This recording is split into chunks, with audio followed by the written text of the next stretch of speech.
আগবঢ়াবলৈ অনুৰোধ জনালো।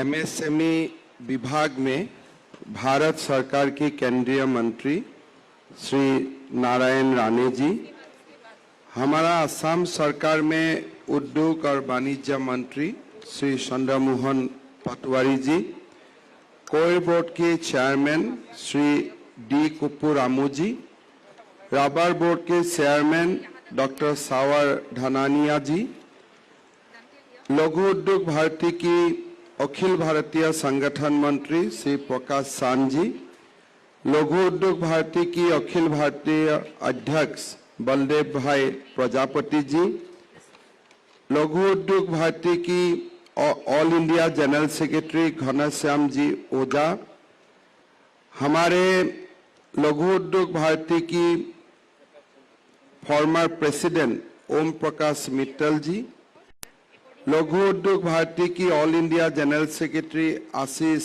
देवरा जी, पूर्वोत्तर की लघु उद्योग भारती की माननीय अध्यक्ष मनोज लुंडिया जी, देवी और सज्जनों, मैं आज ये जो भारत औद्योगिक मेला उद्यम 2022 लघु उद्योग भारती का ओर से अनुष्ठित किया जा रहा है, उसमें आप सारे अतिथियों को मैं स्वागत करता हूं।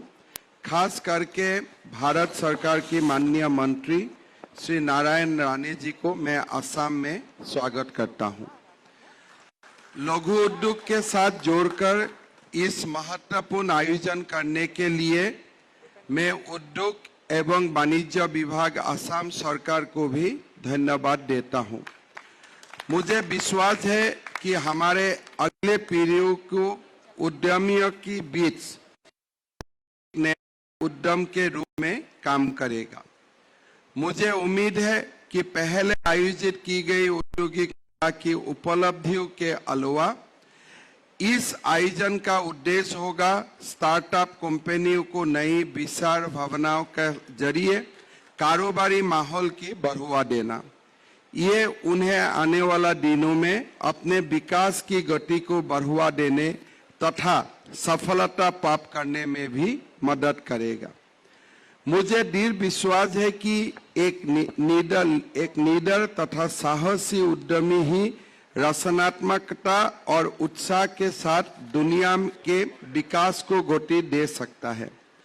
असम सरकार राज्य की एमएसएमई क्षेत्रों को उनके लक्ष्य तक पहुंचने में मदद करने के लिए हर संभव प्रयास कर रहा है और इसके लिए हम प्रतिबद्ध हैं।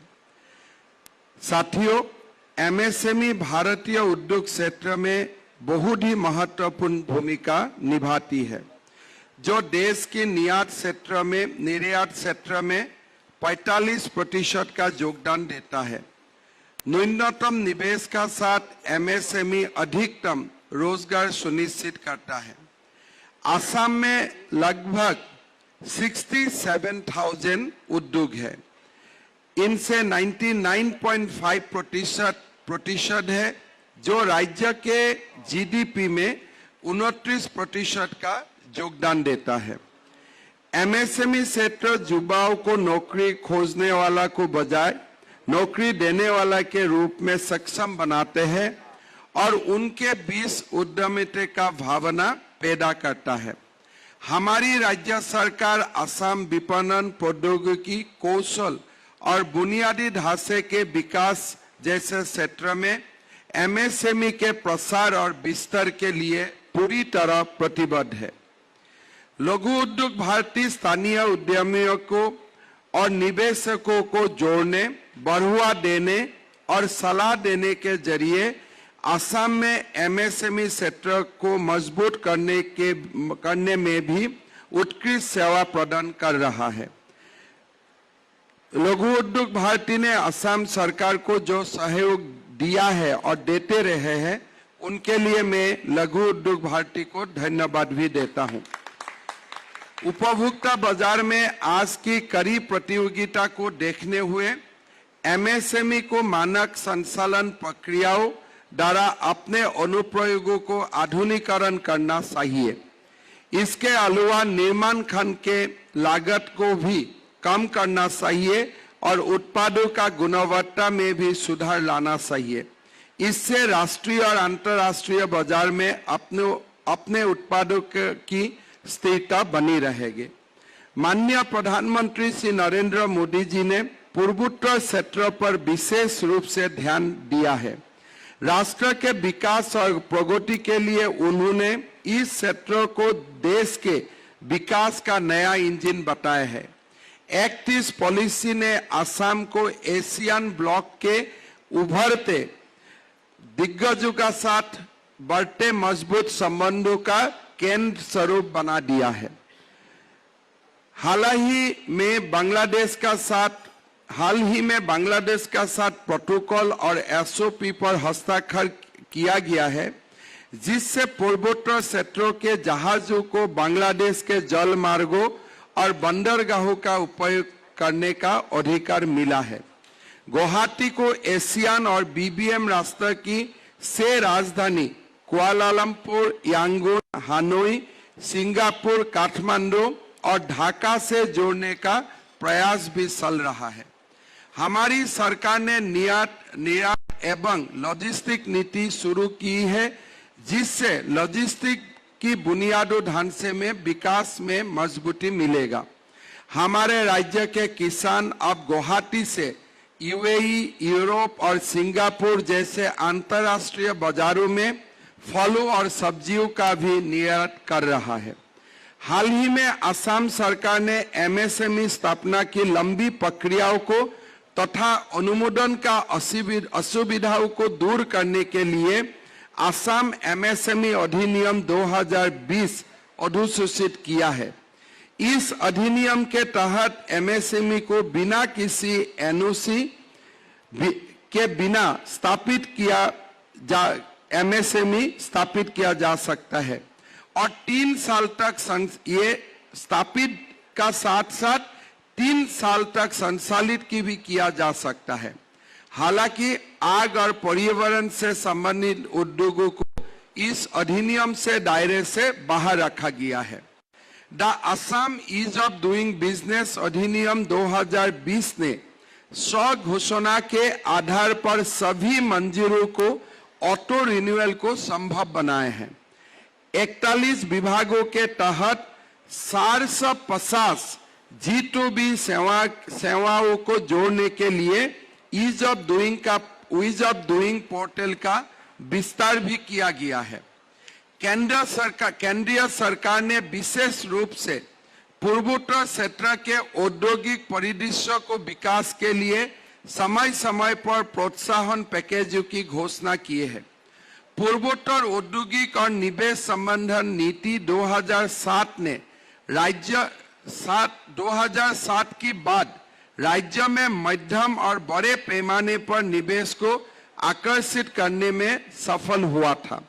बस 2017 के सब्सिडी का जरूरत है और ग्रुप ऑफ सेक्रेटरियल रिक्वायरमेंट की आपको इनको कैपिटल सब्सिडी दीजिए, किसी को लैंड का जरूरत है तो लैंड दीजिए, किसी को इंटरेस्ट सबवेंशन चाहिए तो इंटरेस्ट सबवेंशन दीजिए। मतलब हमने पूरा चीज को फ्लेक्सिबल कर दिया हो कि आपको इंतजार का कोई जरूरत नहीं है।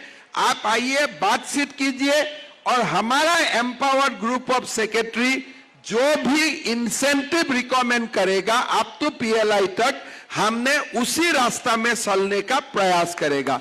तो ये हमने बजट में इसको प्रस्ताव हमने रखा हो, बजट स्वीकृत हो चुका है, लेकिन इसको पॉलिसी रूप हम जून महीना में इसको दे दूंगा और उसका बाद हम लोग आशा करूंगा कि निवेश आएगा और एक बड़ा निवेश का साथ, जैसे राणे जी अभी बोल रहा था, कोई सारा छोटा निवेश भी साथ में ही आ जाता है और हम उसी दिशा में काम करने के लिए हम भी प्रस्तुत हैं और इसी दिशा में हम भी आगे जाके काम करूंगा। मैं लघु उद्योग भारती को निवेदन करूंगा कि आप असम में अगले 2 दिन है, आप बातचीत कीजिए और जो भी असम के लिए कस्टमाइज एक MSME पॉलिसी होना चाहिए, वो हमको रिकमेंड कीजिए और हम उसमें काम करूंगा और उसको आगे ले जाने का प्रयास करूंगा। मैं राणे जी को धन्यवाद देता हूं कि आप हमारा बीच में आए और जरूर आपका मार्गदर्शन से हम लोग को आगे बढ़ने के लिए मौका मिलेगा।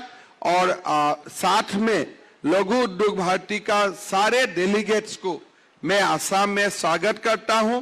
आपका अधिवेशन कॉन्फ्रेंस अच्छा रहे, राष्ट्र निर्माण में आपका जो कंट्रीब्यूशन है वो कंट्रीब्यूशन सब मानते हैं।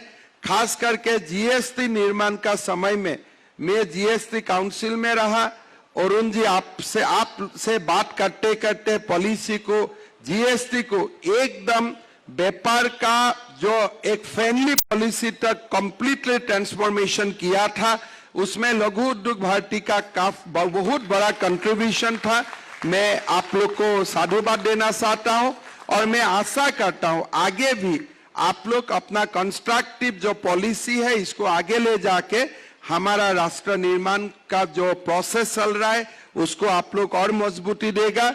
यही दो बात बोलते हुए मैं आप सब लोग को धन्यवाद देते हुए मेरा वाणी को विराम देता हूं। बहुत बहुत धन्यवाद।